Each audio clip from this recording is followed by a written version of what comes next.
Hey guys, it's Rush. Hope you're doing well. Welcome back to the channel. This video today, I'm doing a guide on Twitch chat, YouTube chat, live stream etiquette. So this is particularly for FGC, for fighting games, for Street Fighter 6. I play Street Fighter 6, but this could save your life in any Twitch stream that you're in. So this may be tongue in cheek, but there is some value in this if you're interested in this topic.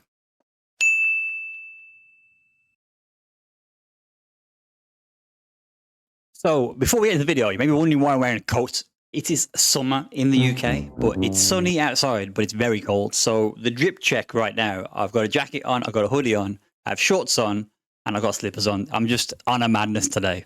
I should also caveat this video, because I know the people that this video applies to have a short attention span and they need loud noises and just stuff to keep them engaged. I'm going to do this video with the voice mod on. Testicles 1, 2, testicles 1, 2. Hopefully you can hear me loud and clear. So, let me pull out my phone. First thing on my list is, and this is like a really straightforward one. This may actually help you in real life. Greeting. When you enter a Twitch chat, and so I've just dropped my pen. You enter a Twitch chat and you say your first thing in the chat. Believe it or not, us streamers do appreciate you saying hello, just a hi, just a sup, hi chat. It goes a long way because, number one, it shows us that your mother brought you up right and you don't call your mother by her first name. And it's a very nice way to introduce yourself to the stream. Just, even if you're in the stream every day, just a hi, hello, hi chat goes a long way. So I gotta be careful when I write on the whiteboard because I'm balancing the whiteboard on dumbbells to make the height right. So this could definitely fall whilst writing. So how do I spell etiquette? I can't even spell etiquette. Greetings. So like I said, just a hello, just a hi. Doesn't have to be much. It goes a long way in a Twitch streamer's chat. The second thing, and this is very specific for fighting games, for FGC, is when you play a set against someone and maybe they've got TTV, Twitch TV in their name, in their club, maybe you just know this person streams, read the room before you jump in the chat after your set and then say GG's. It can be one of the most toxic things you can do in any FGC stream chat. Ending Walker. I knew Ending Walker before he was famous. This dude was a Ultra Gold or Platinum Ed back in those days, and he'd be in every EU Street Fighter 5 stream, dropping his GGs after the set, telling you about his day in ranked and how he stole points off Jimmy. This guy was going ham in Twitch chat, and he got, this is bad to say, but it's the truth. Everyone banned him. I banned Ender for a period of time because he was just annoying in Twitch chat, and he will admit himself that he was annoying in Twitch chat. It's the same energy. When you've played a set with someone, I understand the urge to say GG's or good game and stuff, but you've got to read the room. Number one, was your set laggy? If it was laggy, that GG's is not going to go down very well. And in Street Fighter 6 particularly, you know if your set was laggy because you can see the rollback frames. I don't know if it's the same on both sides, but that is something to pay attention to. Number two, did you play like an absolute animal? Because if you play like an animal, trust me, that streamer does not want to hear a GG's from you. That's the fastest way to get banned in Twitch chat. Number three, look at the streamer. Is the streamer having a bad time? Is he stressed? And like, did your set just like, that may have not even be the reason why they're upset, but there could be this build-up of just frustration from the game they're playing. So they may not be in the best of moods. So if they're a bit peed off, maybe the GG's is not the best at that moment in time. Just my opinion, but stuff like that is quite important. If you want to wind the streamer up and you want to end up banned, of course, drop GG's XD, big smile. But just read the room. Read the room. It goes a long way. So we call this the post-match GG's. I actually had a mid-set GG's once. Let's put post-GG's. Mid-set GG's is wild. That was crazy, but that actually did tickle me. So number three is something I see very commonly in FGC streams. It could be a a widespread Twitch thing. I don't know, but you're in somebody's Twitch stream, someone's Twitch chat, and for the most part, it is about them. It's their stream. It's their broadcast. It's their entertainment. You're there to enjoy. Now you can contribute heavily to what's going on, but when you make the chat all about you and what you've been up to and what you've been doing and what you've had for dinner, your plans for the weekend and how much you've made off your Forex trading, that's great, but there's a time and place for it.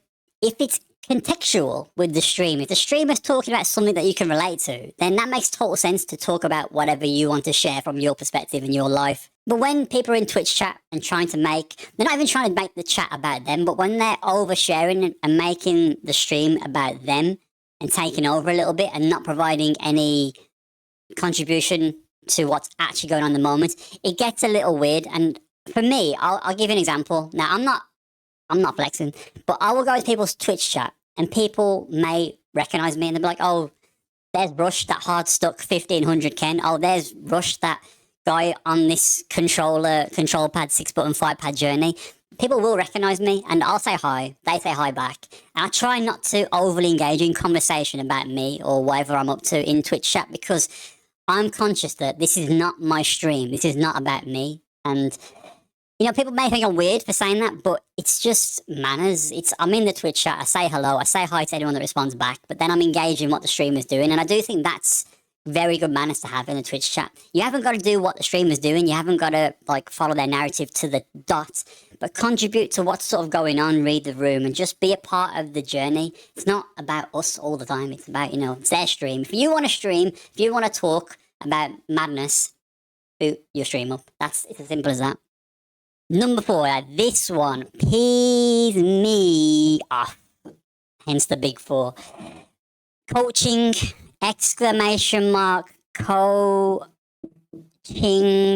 Coaching. I understand that the person you're watching may be making mistakes.